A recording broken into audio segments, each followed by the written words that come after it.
smartest guys around. So smart. We're about to break it down So like brilliant. they won the game a million times.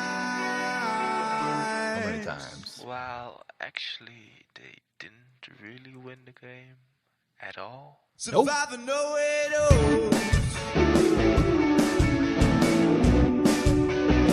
Survivor know it all.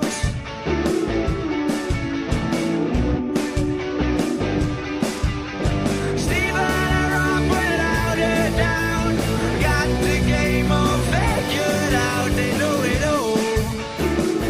Yeah, that's right. The Survivor Know-It-Alls are back after a wacky tribe swap this week on Survivor. Steven, how are you? I'm not good, Rob. This was a very hard exit for me. Yes. I was texting you during the episode. Yes. I can't believe it. I can't believe Vula's going back to tribal. Like, these are my favorites. Like, to see the California girls and Kyle and Kamilla, I couldn't believe that I had to lose one of them. I was really like, it took me a long time to come to terms with. And then when Thomas goes out, like, and Thomas is like, I'm okay with this. I've gotten so much from this 9 days. Maybe you are, Thomas. Right. I didn't get anything from the 9 days. I just lose you on my screen. Honestly, this is one of the hardest exits for me of, I think, any Survivor ever. I love this alliance. I love this trio. I love this tribe. I love, like, Thomas was amazing. He was such a fun character. Smart in every way, like a fun player, great sound bites. I mean, what? No, I just can't accept it. Is there a chance we see Thomas on Survivor 50? I guess there's always a chance. Maybe like a second chance season though, like Thomas. I thought, yeah, maybe, at some point, like, look, Survivor 50 is happening, and maybe at some point, though, it doesn't mean that there can't be, like, some kind of, like, new era second chances that they do also. That's not Survivor 50. I just think they should bring him back now, like send him back from the jury house, switch him out for one of the others, someone we don't like as much. Send him to the edge of extinction? Name a name because I'll get in trouble, but okay. Yeah. But no, you're right. This group was 5 characters that we've really gotten to know very well. And, it speaks to, like, the good job that they've done so far of making us care about all these people. Like, well, I don't know which one of these people we're actually going to lose. Yeah, I couldn't stand it. I couldn't stand the thought of it. And they're all big characters. And then, it felt like a kind of death. It's like, no, I know this is going to happen. I want to change it. And yet I can't. I don't have the power to change it because it's inevitable. They are going to tribal council. Yeah. Okay. Well, can't wait to break it all down here with you as we kick off another exciting week of Survivor here on RHAP. Tomorrow, I will get the chance to speak with Thomas and find out a bunch of questions from him about everything that went down at this tribal council and how he got into this predicament and so much more. So be there for that. And then on Thursday afternoon, I am going to be talking with Kelly Nalbandian, and I'll get the chance to talk with her and take your questions. And then, of course, we have an old school interview as well. Todd Herzog is going to be back on the podcast. A legend. Plus, somebody who had a rough vote out last season, Annika from Survivor 47, is going to join Chappelle and I on Club Condo this week. So a jam-packed week of RHAP coming your way. If you're watching us here on YouTube, get the podcast when you go to getrhap.com. If you're listening to the podcast and you want to watch us, go to watchrhap.com. That makes sense. Did you, when you saw Todd, did you feel like an innate kind of kinship with him? He was a Cesterninovian player. Yeah, that's a very good question. So that happened to be Todd's season in China, happened to be during my one time in my life when I wasn't watching Survivor, but I heard about Todd, and people had said to me, hey, there's somebody who's kind of like you. And I met Todd for the very first time at the Survivor 10-year anniversary party as we were celebrating 25 years of Survivor. And Todd was incredible to meet, and looking forward to catching up with him. And you both have like great hair, like a really he has better hair. I think he had cooler hair. Yeah, he had cooler hair. But Steven, I also caught up with another one of your friends. Abby Maria was my guest. We caught up about the season of Survivor and so much more as well. You can check out that interview with Abby Maria in the podcast feed. Abby was wonderful, and I think it's evergreen. We talked about episode 3, but she had so many stories about her life and everything. I thought that was such a good interview. Oh, well, I look forward to listening to it. Yes. Okay. All right.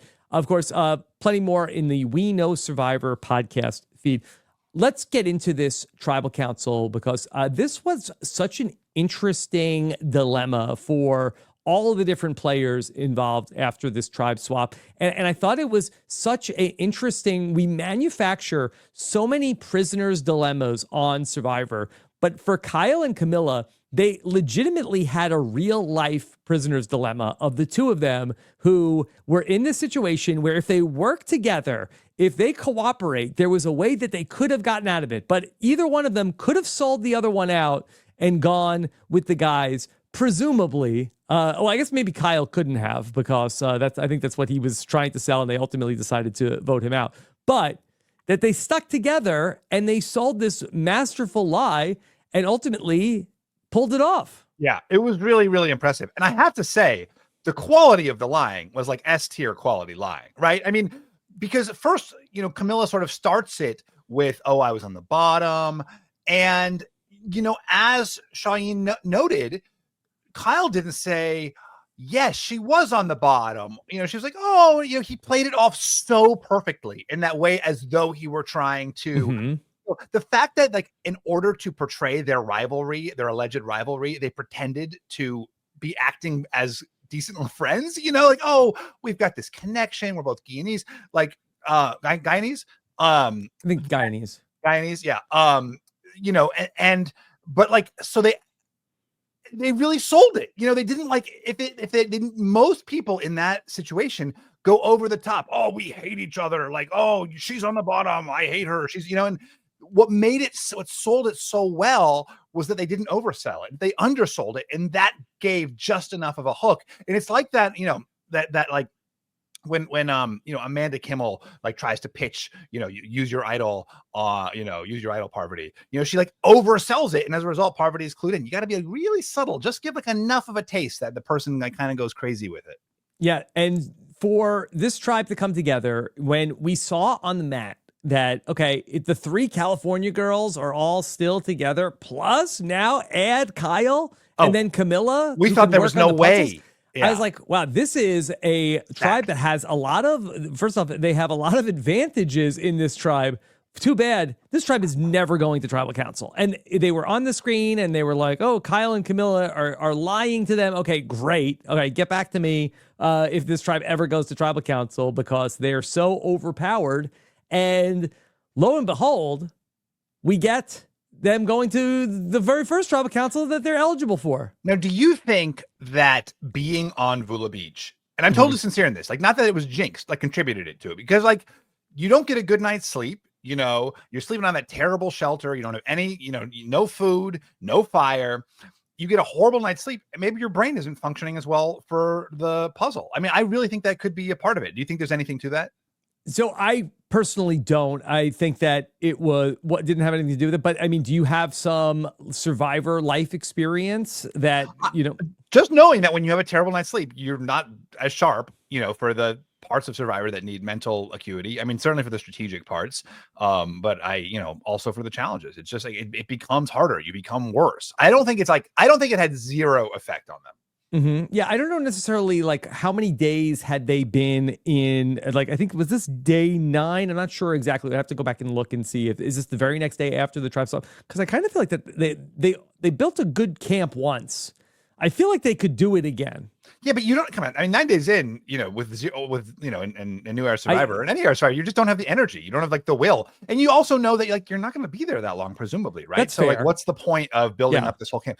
Rob, I got a bad night's sleep last night on my bed, and I'm like a zombie today. Can you imagine like a sleep on like a shelter in the damp and the you're like this terrible bamboo? Like I would not be able to do that puzzle now, given my 6.5 hours. I can't even imagine. That. Yeah, sometimes my wife just like takes all of the covers, and then I'm like freezing, and it's like the whole day is shot. So I guess I have to give some grace to them. I'll ask Thomas to find out whether or not the poor conditions led to ultimately them not being able to win at this puzzle.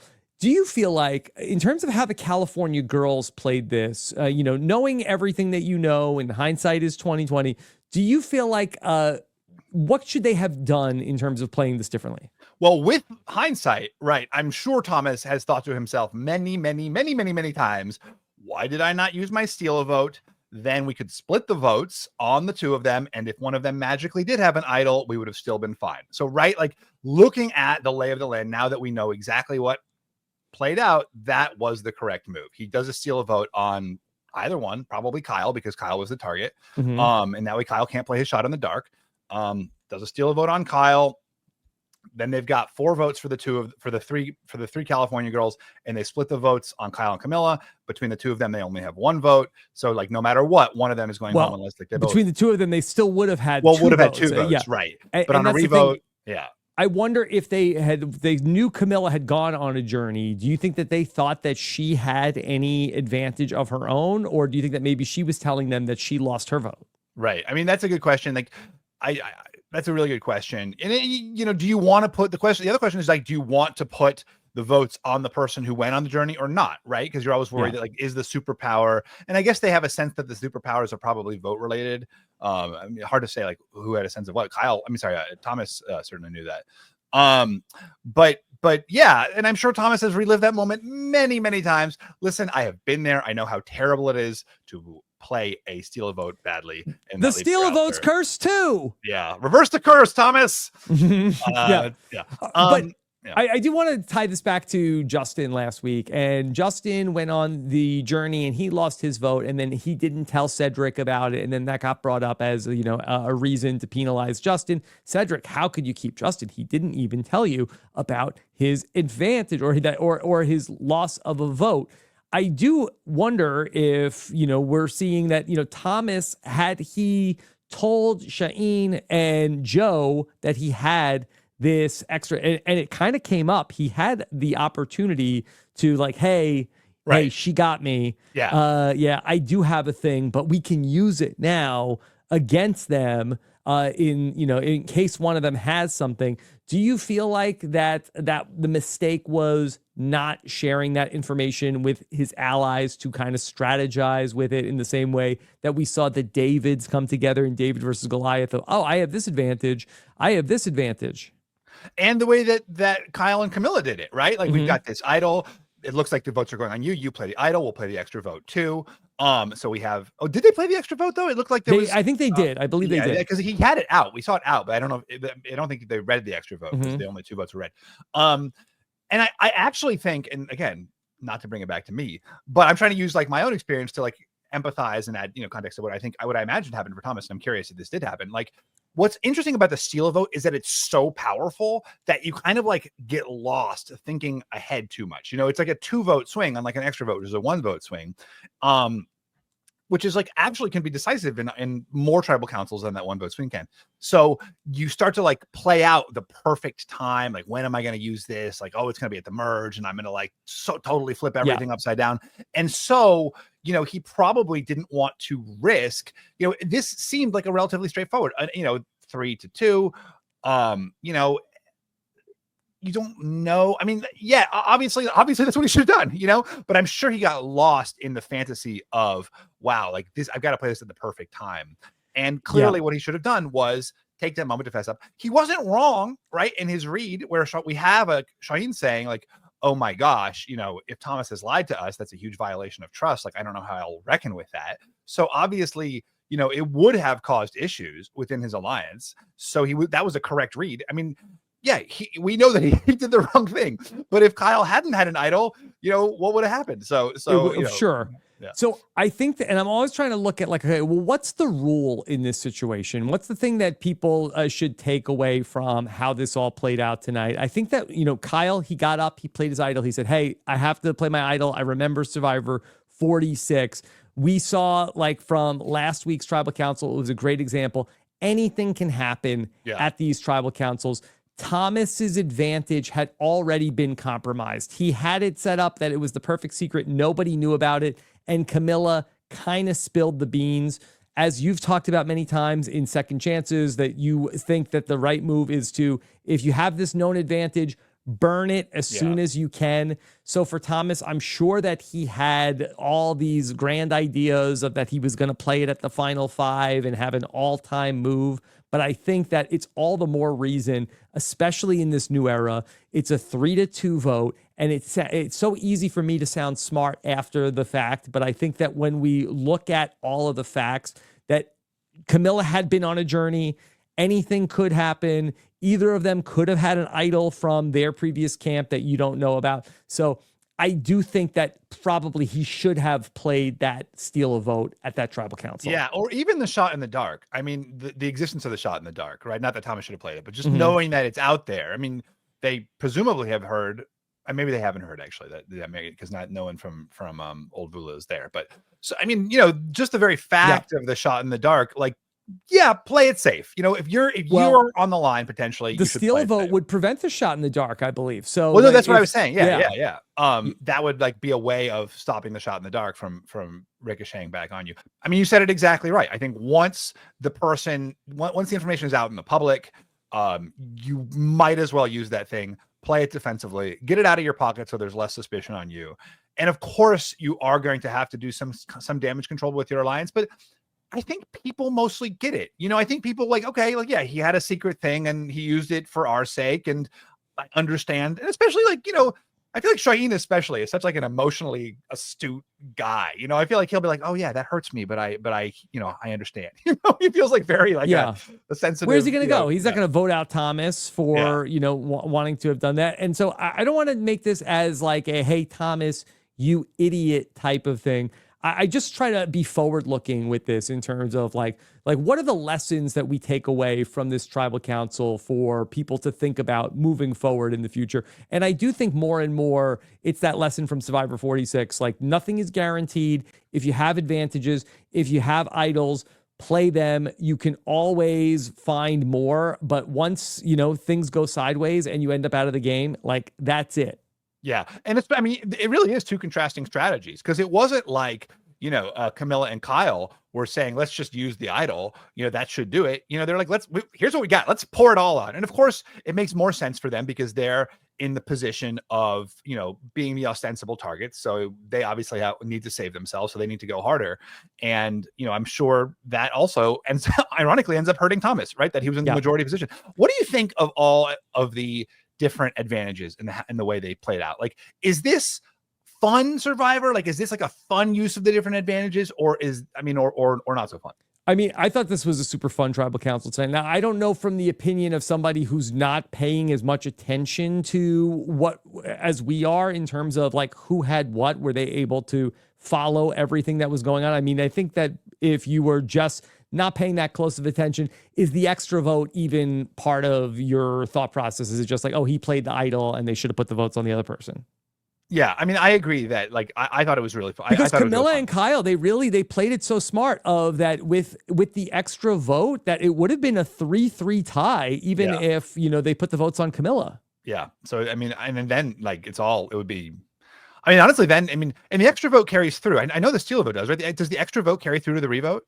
I think the extra vote does carry through on the revote. Do you want to just talk that out on the fly, which is always a little dangerous? Well, yeah, because then, us? I mean, assuming the extra vote does carry through on the revote, which I'm sure has been tested and I'm sure people know. So 3 votes on Kyle, and then there are 3 votes on Thomas. And then they've got, like, when it comes to a rock draw, they have all the leverage because there's only, there's 2 of the California girls on the line and only Kamilla on the line. Mm-hmm. So, I mean, you think they would go to rocks, Kamilla, and in that spot? Well, I'm saying the pressure would be on the California girls because they've got a much higher chance of drawing the purple rock. Would they're the purple tribe. Shaheen or Joe be more likely to flip? I think probably Shaheen, right? Like Joe feels like I'm going all the way, He could be the Vetus here on flip on the rock. Like, hey, like I'm not here to go to rocks at the 4th tribal council. Yeah. Although he's such like I don't know. He seems like such I don't know. He seems like such like a kind, empathetic human. He'd be like, I can't betray my friend. I can see going out of the way. And then we'd see Kamilla be like, hey, Shaheen, did Thomas tell you about the advantage that he got? Yeah, exactly. It could be a whole replay of last week. Exactly. Redux. Yeah. Yeah. No, that would be a very exciting way for it to have unfolded, but ultimately It's sorry, a loss for Thomas, who I thought in a lot of worlds could have been the winner of the season. I was sure that group was going deep together, and it was such a fun alliance. And I think they did too. Steven, do you think that there was any complacency when the three guys ended up being swapped together? And like, can you believe this? They might. I mean, I do think that probably like inhibited, Thomas being flexible or more. It's like, yeah, I mean, we've got this all. Obviously, the three of us together are going to be great. We're going to be fine. It's just like a question of like picking off which of the two of them are in trouble. Yeah. And it does kind of, you're not thinking like, oh shoot, like what if some magical thing happens and then I'm on the line. Not only that, they had the scenario where our whole alliance gets swapped together. So the three of us are together, and also these two don't get along and are trying to throw each other under the bus. I do wonder if this is the scenario where you're saying to yourself, this is too good to be true, this whole scenario. I mean, I guess, but like they really sold it so well. And I think that is what differentiates, Kyle and Kamilla here, is that they really sold it well, where you have these very thoughtful guys. You have Shaheen like really kind of reading the situation and assessing it. Like, are they really fighting, and then kind of deciding, yes, like based on how they're acting, I think it all adds up. So, I think you have to give them, I think the credit goes to Kyle and Kamilla for the deception rather than the blame falling on the California girls for, falling prey to it. I want to talk about when they first came to the new tribe, where Kyle and Kamilla got to first start to talk to Thomas and Shaheen and Joe. And we had the scene where Kamilla was talking about how the guys, or that she doesn't really get along with Kyle, and it was going so great. But then she brought up about Thomas's steal a vote advantage. And she brought up that she had been talking with Star when they were both on the sit out bench, which we didn't get to see their conversation, but we had like a couple of shots of them talking. Yeah. And Kamilla was running some of those details back and forth. And this is like some emergent gameplay from the new era of like people checking what's going on at the journey. So good job by Kamilla and Star trading notes. But we had Mitch's account of that, which did not line up with what Thomas had told Star. And Kamilla brings up this information. And I will say, on a night that Kamilla did a ton of great things, I thought that she did not play this correctly. You thought it was too chaotic, like too much I think it drama for someone. How did it go? I think that she brings it up in a way to sort of like drive a wedge in between the guys, and that Shaheen instantly goes to Thomas and says, hey, Kamilla is saying you got something at the thing. Thomas is like, she's lying. She's got to go. She's a problem. Right. And ultimately, like, she overcame that. The rest of what she did was so good. But just because, and I think that there's a temptation that you find out somebody is lying about something and it's like, oh, I got to expose the lie. I got to call it out. Sometimes it's fine. You could just sit on that. And there's other ways that she could bring up that information that, in a way that she just went on a journey, and she could like, bring up to one of the guys like, hey, it's so messed up this season that you don't get a chance to decide if you want to opt in or opt out of losing your vote. That's not right that they make you do that. And if one of them says, oh, well, Thomas says that he like, oh, well, that's not what I heard. Like it's, you can get that information out there without her coming out and accusing Thomas of lying. Right. Strangers. Right. Well, I mean, there's an easier defense, though, to that accusation, right? Which is, well, that journey was different. Yours happened this way. Mine happened this way. Mm-hmm. I mean, I think even just bringing it up in camp like that makes it sort of like part of the public record, something that is like fact checkable. Whereas if she kind of just took one of the guys aside, that might have been a little bit more a subtler way to do it. And of course, it would still probably make its way back to Thomas, but it wouldn't feel like as much like she's, creating all this chaos that then sort of reflects onto her. Although to your point, ultimately she wasn't their target anyway. I mean, she was Thomas's target, and it did create some animosity between the two of them. Mm-hmm. But I didn't hate it as much because they're in this position of needing to scramble, because they know they're the targets. I don't think it's crazy to kind of push a little bit and see if anyone cracks. She doesn't know that the three guys are, thick as thieves, and they've got this really cute name for their alliance. Right. From Kamilla's perspective, this might be a way of exacerbating existing tensions between these three bros. It just that what she was doing with the guys exposing Thomas's lie is a different strategy than the one that was going to be the effective strategy of her and Kyle are at odds, where I'm at the bottom, I need help. Help me out. You guys are my, but then don't also be throwing Thomas under the bus when you are trying to get recruited by these guys. Yeah, I mean, that's fair. I just also think like she doesn't know, right? Like why not try everything and see what sticks? Maybe they like the fact that I'm saying I'm the outs. Maybe they already don't like Thomas and they think this is just gonna create more tension between two people who don't like each other and give an opening. But the other way that in a roundabout way it does benefit her is that I feel like that at that point, I think that Shaheen and Joe become tighter. And now Thomas is a little bit more on the outs. And we had heard him feeling like a little bit that way, that Shaheen and Joe had already had a closer relationship. But the fact that now that they're sort of talking about like, hey, is Thomas on the level with us on this? And then when they decide who are we going to vote for, that Thomas says, hey, let's vote out Kamilla. The other two guys are saying, no, let's keep Kamilla. Let's vote out Kyle. And he kind of gets outvoted. And I think he lost some stature in the group. And it also might have put some pressure on him not to tell them, like really not to tell them about the extra vote or the steal vote. Whereas, if he had just been thinking through it abstractly and this Kamilla thing hadn't happened, he might have been able to go and say, hey, by the way, there's this thing I haven't told you about. It's this. And like, I'm so excited. But the way it played out where Kamilla outs him and then suddenly Shaheen is saying to him, hey, do you have this? And then, immediately his defensive response is, no, she's lying. Absolutely not. That's a lie. It's much harder than, a little bit later to be like, actually, she was not lying and I was lying to you and I lied again when you confronted me about it. Like that puts a lot more pressure on him. Whereas I can see the world where he just like later says like, hey, this has been a secret, if Kamilla didn't kind of create that situation where he had to defend it. I want to talk about going through Kyle's bag. We see Thomas and Shaheen, they start looking through Kyle's bag, looking to see if he has the idol, but they do it with Kamilla right there. Very fun scene. Very fun. Very scene. Fun. Very fun for us to watch. On Kamilla's face as she's trying not to look miserable. Yeah. Now, Shaheen is going through the bag, doesn't ultimately find it. We find out later that Kyle does have it, and it's in the shoe. Was the shoe in the bag? Because Kyle seemed surprised they didn't find it. So Kyle was surprised they didn't find it going through his bag. I think the shoe was in the bag. Yeah. Why would you put your shoe in your bag? I mean, I don't know. Now, hold on. Let's go back to in Token Sheens. We have some idol searching in the bag. What was going on there? No shoes. No shoes in the bag. Look through the bags, but like you would never look through. I mean, you never put the shoe in the bag. Who went through whose bag? I don't remember. I think maybe. I don't remember. I mean, Taj was involved. Taj was involved. Yeah. Maybe there was something with Joe.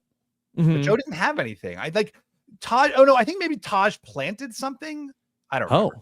I don't remember. Yeah. We convinced Joe that, there was an idol and Joe had a fake idol. Oh, this didn't make air, did it? That's why you're asking. Yeah, like I think it did. I don't remember. Anyway, Joe had a fake idol that Taj made. Okay. Yeah. So, Steven, the thing is, the idol is so tiny. Like it's just like a bead on a string. You're not going to feel it from just doing like a pat down. Yeah, you really got to get in there. I know he didn't do. I'm sure he felt a little bit like it was a violation. So it's still like even uncomfortable to watch a little bit. Yeah. Why is that in the new era? Everybody's gaming so hard. Why is this like the one thing that people kind of feel icky about? It's your only possession out there. It's all you've got is your little bag with your dirty clothes and apparently your shoes. If you're a weirdo. So, going through like someone's one thing. Yeah. Would you ever do this? Oh, yeah. I mean, you've got to now. You've got to. It's just like it's so hard to find. Yeah. There's also, I think, like the pressure, the time pressure, right? You don't know when the person's going to come back. You don't want to be like, have all their stuff out, their shoes willy-nilly. Yeah. I really want to come to the bottom of this shoe thing because, like, do people put their shoes in their bags? I just don't get it. I don't know. Maybe, I mean, I don't think you'd leave your shoe out with an idol in it. Under the shelter. I guess their shelter didn't have like an under. Just like leave them out. Put them on. Yeah. Why don't these people wear their shoes? I mean, everyone knows that foot health in the jungle is like one of the best. Well, listen, take it from me. Foot health in the jungle is one of the most important, things to stay on top of. Yeah, it's very important. Idols have never been easier to hide on your person. Yeah. Really? Because they're so small. Yeah, they're so small. But where you put them in your hat? Well, yeah, like the Cody hat. You could weave them into a hat. They're so small. You can weave them into a hat. So there's all sorts of places to hide the hidden immunity idol. Okay. Steven, anything else on this group? Because I think it's an interesting setup for this group if they go to another tribal council now that they have a clear 2-2. I don't think we've really seen this. Yeah, that would be really interesting and fun, especially because nobody's got any firepower anymore. They all there are is a even Vula footing. idol. We did see it before the tribe swap that there was the camera ended up lingering on the Vula idol, which is on that beach, but nobody seemed to be hunting for it based off of what we saw. Yeah, I mean, you got to assume everyone's poking around a little bit. Like that's just like the baseline. It doesn't even need to be shown anymore. That's just what's happening. Everyone's kind of poking around. Okay. All right. Yeah. One thing I actually wanted to say, I thought it was really cool. That scene you brought up earlier, where with Star and Kamilla talking on the bench. I thought it was really fun how they did that because it was an information reveal in a way that would have been like confusing had they had it when they, in the episode that it actually happened. But I love the way that the editors, created it, where in that episode you sort of have them saying hi. So we know that conversation happened. And then here you kind of do the reveal of the actual information being exchanged right when it's narratively relevant. I thought that was really beautiful.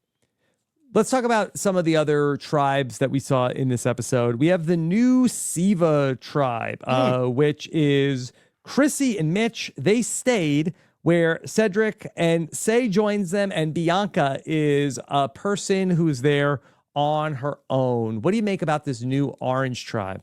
Yeah, I mean, I was interesting that, more animosity than obviously the interesting relationship to talk about here is like the most interesting. I mean, there were so many, like the Cedrek Mitch thing was really beautiful. And again, I found myself getting teary eyed again. Like I didn't sleep well last night. But like the Cedrek Say thing is so interesting. And I think that is really kind of at the heart of what we should talk about vis-a-vis the Siva tribe, because Say's mad at Cedrek because he voted twice against her. He's like, yes, he saved me, but he also like repeatedly tried unsuccessfully to betray me. And that's why Cedrek screwed up by saving Say instead of Justin last week, because he had already, crossed his Rubicon. It's not like when Caesar was crossing the Rubicon, he was like, yeah, let's go back. Let's change my mind. No, let's go back across the Rubicon. You go across the Rubicon once. That's why Caesar says the Rubicon is crossed. The die is cast. You do the thing, and then you commit to the die was course of cast action. for Justin. That's right. Yeah. I think that you make a great point. And last week we, came on right after the episode to talk about all that. But just in the days following, there was so much discourse about all of it that it really does feel like that Cedrek did make the wrong decision. I mean, maybe at the time, I don't know if I ever thought Cedrek made a good choice. I mean, Say, I thought played it perfectly. Like, again, all credit to Say, and all credit to Say for recognizing that Cedrek is not a loyal ally to her. He twice tried to vote her out in one tribal council. And, that's her read is correct. He did ultimately save her, but it's reasonable for her. And that is, again, like why Cedrek really messed up. Like you make the choice and then you stick with what you did, because otherwise that other person is always going to resent you for the clear evidence they have of your disloyalty.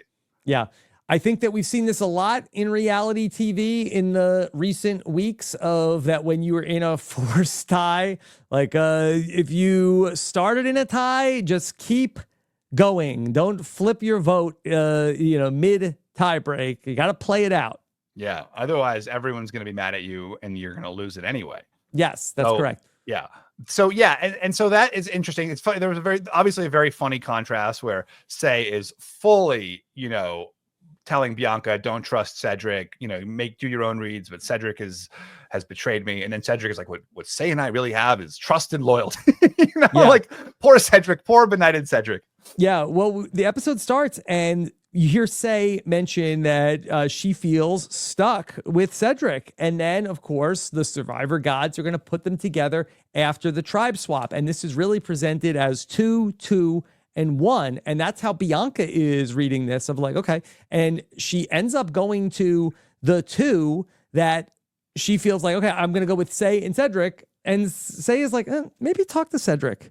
And Bianca is like, okay, got it. Now I found the crack. The problem for Bianca is she found the crack on the side that she was going to go work with. Meanwhile, Cedric has already started talking with Mitch and Chrissy. And so I feel like that Bianca is on the wrong side of this already. Plus, she doesn't have a vote. Yeah. But it's interesting that Mitch and Chrissy don't have any, the fact that they were together for 7 days and never got to talk strategically together. But I don't think there's any ill will. I don't think there's any animosity there. But there's no built up loyalty. It's just more, no loyalty. Yeah. So it almost feels like that Cedric and Mitch are sort of like the base of power in this tribe. Yeah. And if Mitch brings Chrissy and Cedric, out of his misplaced sense of loyalty brings Say, then Bianca is out on the outs again. Yeah.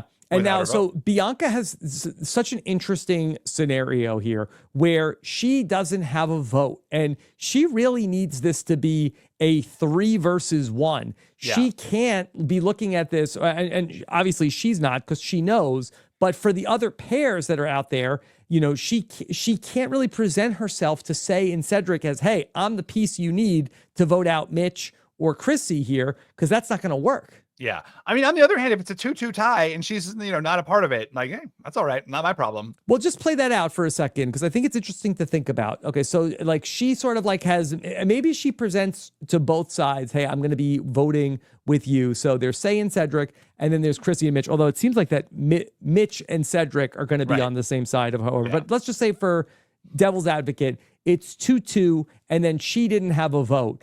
I feel like on the tie break, okay, is it only, and again, this is, I hate to bring up the tiebreak rules again. So let's say it's 3 votes for Say and 3 votes for Chrissy. Okay. Now, all right. Now it's a tie. We can't vote for Bianca. I'm sorry. 2 votes. Sorry. 2 votes for Say, 2 votes for Chrissy. Okay. Now it's a tie, and you can only vote for Well, Cedric, who knows? The rules for the tie seem to change every episode. So it would then be at that scenario, Cedric and Mitch could only vote for Chrissy or Say. Bianca is ineligible. Yeah. Now that being said, then if there was a discussion, if it got down to the discussion, would they be able to discuss sending Bianca out? Yeah. So then if they would have to tie break again in that scenario, okay, so Cedric and Mitch go back up again, and then they cast their votes again for Chrissy and Say. Now, okay, we are deadlocked, and now we would have to have either Cedric or Cedric again in this spot. Complicated rules. Cedric or Mitch, one of them would have to flip their vote, or they would go into a 3-person rock draw with Bianca. Right. Or the discussion, right? Where Bianca doesn't have a voice, and it's Cedric and Mitch and Bianca choosing who goes home, except Bianca can't speak, and therefore Cedric and Mitch will. She can speak, but she doesn't have. What she ultimately decides is not part of the equation. Well, I thought the point. Well, right. Well, she can speak. Like, we're not taping her mouth shut, but like she doesn't have like a voice. She doesn't have any. And one of those 2 guys would have to flip their vote, or we would go to a 3-person rock draw with Bianca in it. Very wacky.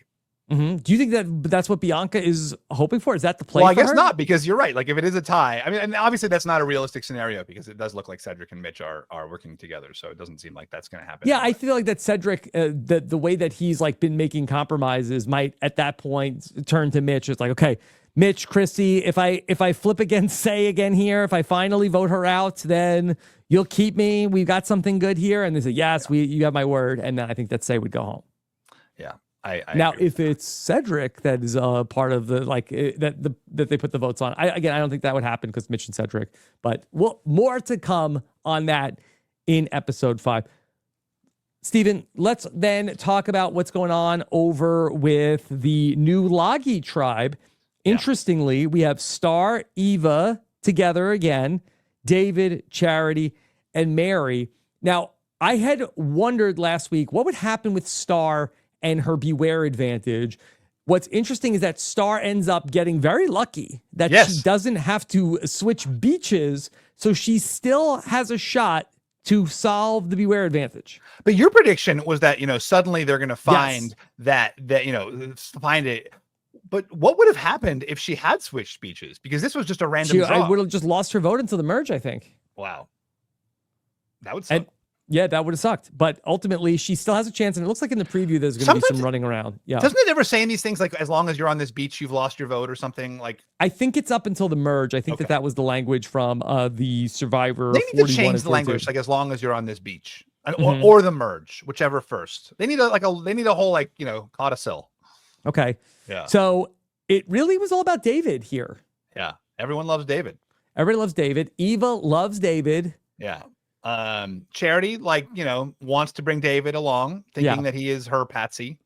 Bring him along, but it's interesting because that David and Charity were not really vibing at the old tribe beach, and then here she tries to do like the reverse of Kyle and Kamilla. Like, we are so close.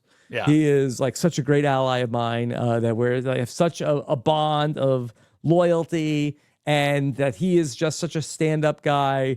Meanwhile, she's like, he's an idiot. Well, but it's interesting because situationally, I think she's right? Like the Kyle and Kamilla thing is they're like unequivocally on the bottom. They're at a 3-2 disadvantage. So for them to kind of like play it off against each other was obviously the strategically correct thing to do. Here, it makes sense to say we are unbreakable. You're going to look for the crack in the loggies and to say like us two are not going to crack. So it's going to have to, that crack is going to have to come from the loggies. So I actually think Charity played it right here. I mean, David obviously... He did not. That. David didn't. And quite the opposite. But then you have Eva throwing, Star under the bus. Yeah. We don't really get to see Star's response, unfortunately. I can't imagine she was, standing strong for Eva. No, I don't think so. Now, what do you think is going to happen if this tribe goes to a tribal council? I mean, I honestly think, it's going to be Star Charity, probably, from what we've seen. Yeah. So seems like everybody, David is so well received here. Yeah. And, David has like all these allies now from all these different tribes where, David, I think, gained the most in this episode, where that you had the people, like he had like a 4-person alliance on his old tribe, and now comes away with allies in Eva and Mary. Who else is there? It's also, hopefully Star. Yeah. So Eva, Star, Charity, Mary. So like, yeah, David's in a good spot. And another confessional about like David's girlfriend and how much he needs to, get like a whole nother sequence about that. I mean, old school Survivor, mid-30s Survivor, where like David is winning. Like if you got 2 sequences about how much you need to win this money so that you can, propose to your girlfriend. He's at least getting the Sprint Fan Favorite Award, so that exactly. Sia, come back and watch Survivor. We have a job for you. Do you believe in love, Sia? Come on, we need you right now. Yeah. But in this world, it's hard to say. It's really hard to say who it's going to be. And Mary, totally in the clear here. Wonderful. Love it. Yeah. Love Mary is really gone from being on the way out to now very secure in the game. So I think Eva made a mistake here by saying and I thought this might have blown up in her face, but it didn't seem to, where she said, Star is on the bottom. We all hate her. We all are targeting her. For most people, they're going to think, great, we saved Star. She's on the outs. We bring her in. And I think just tactically, I don't know. I think that seemed like it could have been a misstep. It didn't end up, nobody kind of jumped on that. It didn't end up having an effect, it seemed. But when she said that, I was worried for her. So can I ask you about your own tribe swap experience? And let me ask you from Second Chances where, okay, so you are with Jeremy and with Kimmy and Monica, right? And those were all people from your original tribe. Yeah. And then here comes Spencer and Kelly Wigglesworth. And ultimately, first, maybe throw the challenge to get rid of Monica, or is it we don't care if we win the challenge? I mean, why did Jeremy? How sick was Jeremy feeling that he set out that challenge? One wonders. You don't know. Must have been really sick. Yeah. Yeah. Okay. So then a similar decision to this of, potentially of Kelly and Spencer fighting with each other, right? Right. Yes. Both making their cases of why they should be the one to stay if it does come down to it. And how do you make that decision? How do you believe? Well, apparently we did, a dark horse candidate and asked Monica. Yeah. But, was that because both of them made compelling cases? I think it was a terrible choice on our part. I think some people felt that Monica was going to be disloyal. Whatever. This is getting too into the weeds of Cambodia. I think it's informative of how does like a group of people and I would say that you and Jeremy and Kimmy are like the California girls in terms of nice. like. Thank you. Wow. How do you make the decision of who to keep when two people are sort of like trying to sing for their supper? Am I Joe in that equation? Do you want to be Joe? I'd like to. I mean, really. I mean, we have to. I feel like Jeremy is a little bit more the Jeremy's Joe. probably Joe, yeah. and I'm probably Shaheen. with the beard. And Kimmy is Thomas. Yeah. Just because there's the third one. Yeah. So I mean, you're right. Like, it does come down to like vibes. I mean, obviously with a returning player season, there's a lot more. Like, I knew Spencer. I mean, can I call him Spencer? Just for convenience. I mean, he Ryman was Spencer now. then. He was Spencer then, right? But Ryman, I knew him, and so and Jeremy knew him, and so I felt a lot of loyalty and closeness to him, and I kind of said to him, I'll keep you. Obviously, there was something fun about playing Survivor with Kelly Wigglesworth, who I had watched play Survivor many years before. So yeah, I mean, I think you're kind of like, and then you get into this position of dominance where you're like, who's working hardest around camp while we laze around? Who's really hustling to like please me? You do get into this sort of it's so crazy just how these kind of like primal dynamics end up playing out so quickly, whereas like a day before I was like this little weasel like scuttling around to save myself, and now I was like walking around camp like a king watching these two desperate to please me. Yeah, I mean, I think you're right. Like, it comes down to vibes. It comes down to who you think you can work with. Again, like with the returning player season, it's a little more tricky. I mean, do you guys had a tribe swap? Didn't you? Did you have a tribe swap? We did have a tribe swap in Survivor the Amazon. Yeah. And I was much more of like, I felt like I was at the bottom. I felt like that I was looking ahead, and I thought that Matthew might be voted out before me, but I was worried, like, if we go to 2 more tribal councils before the merge and there's no tribe swap, I was really feeling like I could be in trouble. I felt like that I was, at least at that point, there were 6 of us, and I felt like that I was 5th in the pecking order. Right. And I thought there was a possibility because Matthew had just like caught a fish, and I thought that there was a chance that I could be the person who goes out if we went to another tribal council. And so we won we won immunity in the 4th episode, and I was safe. And then we had the tribe swap in episode 5, which was what I was hoping for. And then everything changed when I got to be around some new people who appreciated me a little bit more. Dina, Jenna, Shauna. Yeah. So that was the tribe swap. Yeah. Did you do na-na-nas? Was that I did do some na-na-nas in Survivor famously. Yeah. And so they brought me in, and the rest was history. So the tribe swap can really change your fortunes. Yeah. It truly can, and it's wild how it does up and everything. Not a lot of scenarios like the tribe swap in real life, where it's like, okay, well, you have a nice, comfortable life, and now you're trading places with this person who's really like just scraping by, and now switch lives. Yeah, the Prince and the Pauper, though, Rob, they did that. Yeah. It worked out well for both of them. But they wanted it. They wanted it. Like, oh, I'm so tired of all the trappings of running the tribe. I wish I was on the bottom. I could be the scrappy underdog, and then people will root for me. Right. It's the grass is always greener. Yeah. I did think that so immediately throwing, Cedric under the bus was kind of a mistake, because it, that's not how you might sing, right? Like, even Say says, right? Like when Say says, like, now we're going to swap and we're going to watch you guys pick each other apart and we're going to be the swing votes, but like, not if you're throwing each other under the bus. Like, the whole point of the Mat Singh strategy is that at the end of it, you're all like a tight little trio, and then you kind of work together to pick the other teams apart. You don't still keep picking yourselves apart. Right. But I just think that the wound is so fresh between Say and Cedric that I feel like that I'm worried for Cedric, because Say does not forget. Yeah. All right. Wait, one other thing I wanted to say was, do you think that Jeff was kind of like feeding, now that it's kind of become a thing, that the person Jeff asks to summarize their journey might be the person going home? Do you think Jeff's kind of playing into that, or he really gave Kamilla? He was kind of like, Kamilla, how would you summarize this journey for you, for yourself? I was a little bit worried. I think that maybe he was like maybe playing that up for them, but then he did go to Thomas, and that was where I didn't know if it was going to be Shaheen or Thomas. And then when he asked Thomas about his journey, I was like, oh. But Thomas offered it. Thomas was like, what do you think, Thomas? And then he kind of like he ran with it. But Mhm. Yeah. But I think he kind of like, now that it's become, I wonder if like Jeff is kind of like, not letting the players metagame him, kind of mixing up the metagame.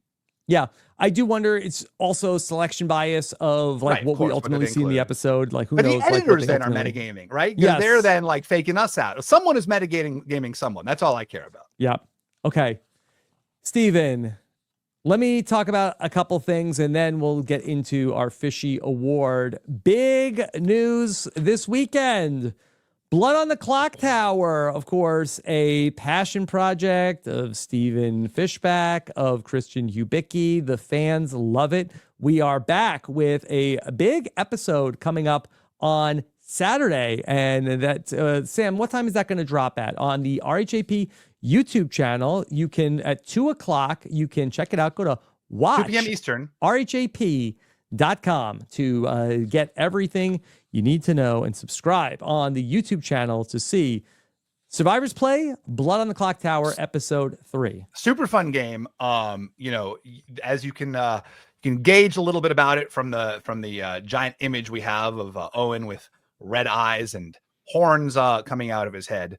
But it was a really chaotic and extremely fun game. It's really fun to interact with these people who I've watched on my television, and see them in like a different strategic environment. And then like we've got like some like just great confessionals. I mean, some of these people, they're good. They know what they're doing. They know what they're doing with the camera. If you're a newcomer to Blood on the Clock Tower, I'm going to try to hold your hand as much as I can through it and keep everybody, whether you are a novice to the game or somebody who's an expert, should be a lot of fun coming up on Saturday. Then we've also got everything that's going on over on Patreon, where I will be taking questions from our listeners. If you've got questions about the Survivor episode, I would love to hear them. I'll be taking them live coming up on Friday afternoon. I do that at 3 p.m. Eastern. Go to robhasawebsite.com/patron for that. Okay. And then also you can join us over every week when we chat during the episode over on Chat BCC in the Survivor group chat. Go to robhasawebsite.com/VIP chat. Had a lot of fun there talking about the episode with everybody. All right, Steven, Fishy Award time. Oh yeah, great. I was going to say about the Chat BCC, like it was very fun because Mike Bloom, who's active over there, brought out what the 3 tribes were, and I, as well as many others, very confidently predicted that Vula was going to be fine. That there was a question of, was it going to be Siva or Lagi? And nope, we were wrong. Yep, blew it. Okay, but Steven, tonight, a big night. Who gets the Fishy Award? I feel like this is a layup, and you're not going to like it, but I do think it needs to go to 2 people. Are you okay with that, Rob? I don't love it. I don't love it. Well, then we can talk it through. All right, obviously, it should be Kyle and Kamilla getting the Fishy Award. They took this 3-2 deficit. They perfectly played up their rivalry by underselling it such that the California girls completely believed it. Then they deployed their advantages correctly. They correctly read that Kyle was going to be the target. And so they gave Kyle the idol. And especially when Shaheen was going through his bag, that kind of confirmed it for them. So they took the evidence of the game. And then they also played their extra vote so that even if the idol, it had not been Kyle, there still would have been a revote where I think they would have been strategically advantaged. So they used the advantages they had. They played it beautifully. I think they played it so beautifully together. I would like to give it to both of them. But tell me why I shouldn't. First off, is that a Fishy for Kyle and a Fishy for Kamilla? Because people keep stats on this. Rob's fact checker is going to be. But I feel like they're better than me. I say it's a Fishy for both, and they figure it out. Okay. All right. But a Fishy for both, or is it a half Fishy for each? A Fishy for each. It's like the Oscar, whenever it's like any of those awards, like when the producing team gets a statuette, every single one of them gets a statuette. So, with all due respect to Kyle, I feel like Kamilla did more to make this, and I think that failure is a bastard, but success has a million parents. But in this case, if I was going to break up dole out the credit, I think this was like 70% Kamilla, 30% Kyle. And maybe there was more that we didn't see in the episode, but we saw that Kamilla is just a gifted, creative storyteller, aka a liar. And I love watching her so much. She's so much fun. She's so chaotic. But I think that we saw her really selling this to more people. The fact that she was able to really convincingly sell the idea that she was at the bottom, she was willing to jump ship, she did not waver. Like there was a world where she could have really, well, I guess she knew Kyle had the idol, but I think she could have like potentially tried to like, hey, Kyle has the idol. Like, let's make him feel like a false sense of security, and then we'll blindside him with the idol. Like she could have gone a different way with it. She ultimately really stuck to this plan, and then ultimately, gets out a really big player out of the game. I didn't love the way that she blew up Thomas's spot. I would give it to just Kamilla, but it's your award. Well, let me make the case why I think Kyle actually, because I think Kamilla, like she started that lie, right? She said, I'm at the bottom, and that kind of opened the door to this lie. But it was Kyle who really sold it, right? Mm-hmm. It was him saying, oh no, I wouldn't say that. That's not the case at all. Like it was that type of underselling it that I think that's what really sold it. I think if Kyle had gone in there and said, yeah, you're at the bottom and we hate you, then suddenly their spidey senses are going to be tingling and everything goes a different way. I think the way that Kyle sold it, and again, like even the way he sold it at Tribal Council, where he plays up, we've got this bond and I really like her and I'm so sad to see her go. That's how you would play it. It wasn't too much. It was subtle. If you really cared about someone. If you really were against someone. So I think that he did it beautifully. Part of me just wants to, give it to only Kamilla so that so that the Kyle stands can rise up against you. But I think I really feel like they both deserve it. So I am going to give it to both Kyle and Kamilla. Double Fishy award. Mm-hmm. Now, Steven, we were talking schedule earlier. It sounds like next week you're not going to be able to join us for the know-it-alls. And coming back from spring break. Woo! Party! Okay. All right. We're going to have a scab know-it-all here to take your place next week. But, Steven, do I have your consent to give out the official Fishy Award next week? Oh, my gosh. Well, with this, kind of dissension, no, I feel like we're usually pretty in sync about this, other than, this week. I like to give out one award. That's it. No bonus Fishy. I like the cut of Rome's jib. Mm-hmm. I'll give you, power of a Fishy. Okay, thank you. I appreciate that. So episode 5, I will give out the Soul Fishy next week. Now, Steven, we haven't done any sort of edit check-in. Are you up? Are you prepared for that tonight? I'm out. I mean, I can't try. The new era has broken me on edit. I know there are people out there who give claim us your vibe. Well, I don't care about their official thing. I mean, what I like about it is that you don't have the scientific data of this is exactly what's going to happen. But they're really good at giving everybody a story, and it's so hard when two tribes haven't been to tribal council. So many players we haven't seen them at all. Barely. I mean, I feel there's people we could rule out who I think I can reliably say are not going to win. I would be shocked if Chrissy won or Star won. Even Mitch, as much content as Mitch has gotten, for some reason, I think that he's gotten less of the strategic content than some of the others. And who's on your short list though to win? I mean, I really, there's so many though. It's so hard. I really, what you tell me? You started off for me. Okay, I think Kamilla, I feel like is the person that I really have an eye on. I think that Kamilla has just been very much in the spotlight. I think that she would be a very fun person to go on and win the season if she goes on to win. She said in the preseason, I'm going to play a very fluid, messy game that's going to be very fun for people to watch. And so far, she has lived up to that. So I think that her as a winner, I think would be very interesting. I think but another Kyle Canadian. Can we handle another Canadian winner? Well, are you trying to provoke a fight between our country and Canada, Steven? No, I'm trying to heal a fight. Stoke the tension. No. I think we could handle it. Kyle, I think, is certainly in contention. Shaheen, after everything Marianne has wrought on this country, you don't think that's enough? Kyle is in the conversation. I think Shaheen, and I feel like Shaheen, maybe I'm a little bit lower on after this episode. Going through the rest of the tribes. Yeah, they really showed him getting snowed. They really leaned into him as the one who got snowed. What about Joe? Was kind of a non-factor. Joe. Yeah, people say Joe is a big contender. Joe is a non-factor, but also a non-factor in an episode where his side things did not go well. Yeah, and that's right. Well, that's right. It's often people who are edit readers will say they're protecting him from being part of that. we've certainly seen a lot of Joe's sort of like, Yeah.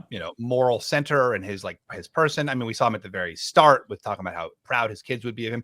I think Joe is very viable. I don't think Cedrec is viable. No, I don't think so either. I honestly don't think Say is viable. I think she's been a huge character, but a huge character when she was really at the center of the action. And what you look for with edit manipulation, and I hate even talking about this because I'm always wrong, is you look for that's what's fun about it. Yeah, it is what's fun about it. You look for when people are inserted in ways that is not necessarily central to the narrative. So David would be someone you'd have to consider. Again, hearing so much about. Yeah, I think Mary is also somebody that we should keep an eye on. Also, yeah, Mary too. I mean, she was kind of like, we didn't get a lot of her in like the first episode. So there you're like, why did we not see so much Mary when she ends up being having a huge role in the next 2 episodes. So I mean, we saw a little bit of her, enough, but I wouldn't say she was one of the biggest characters that popped in that episode. And just for, the record, like if we did this after episode 4 of Survivor 47, I do not think we would have said that we thought Rachel was a contender to win. Yeah, absolutely not. So yeah. Something to keep an eye on. Yeah. Okay. All right. Steven, let's then talk about a couple other things going on here on RHAP. Dondi is really heating up. We're down to the finale of Deal or No Deal Island will be next week on Tuesday. I talked about episode 11, the penultimate episode of Deal or No Deal Island. We had 2 exit interviews this week. You can catch that all WeKnowDondi.com. And over on our scripted TV podcast, I'm talking about The White Lotus with Josh Wigler. And did you happen to see our friend Christian Hubicki was on The White Lotus? I saw. That's so fun with Emily. Yeah. So check that out. Emily Hubicki, not Emily Flippin. Yes. Okay. You can check out my coverage with Josh Wigler over at We Know Scripted TV, also where they're going to be doing a bang up job talking about the Severance season finale tomorrow. So that's all on WeKnowScriptedTV.com. All right, Steven, anything else on your mind? No, just, please sign up. So apparently my newsletter form is now working again. We'll see, StevenFishbach.com. There's a newsletter sign up. Be the first in your friend community to hear about all the fun Be an events. Influencer. A fish influencer. To learn all about the events. I will be doing events like in cities across the country, and sign up. I'll coming to a town near you. All right. So looking forward to all of that next year. And then also, we'd love to read your comments over here on the YouTube video. I read them every week. I love to wake up on Thursday morning and read what everybody had to say. So please. There's one person I didn't like to read who's like, why do I have to listen to a podcast with Steven Fishbach about Survivor? Like, really? What? Like, there's no other podcasts for you to listen to about Survivor, even just if you want to listen to Rob Cesternino and any other people. There's only one podcast about Survivor, Steven. Just okay, I apologize. That was my burner. Okay, I'm sorry. I apologize. Yeah. No, but I do listen. I do go through all the comments, as you can see, and judge them. Yeah. No, I love the back and forth with the community. I love to read what everybody has to say. So thank you so much for participating in this conversation with us. And as long as you're respectful, I don't mind if you say we got it wrong. Yeah. I mean, but try to be extra respectful. Okay. Yeah. And say Rob got it wrong. That's fine. Listen, they say Rob got it wrong all the time, but I love to read it anyway. So thank you so much, everybody. Take care. And we've got a busy Thursday coming up here on RHAP. Have a good one. Bye. Bye. This is RHAP. We know reality TV.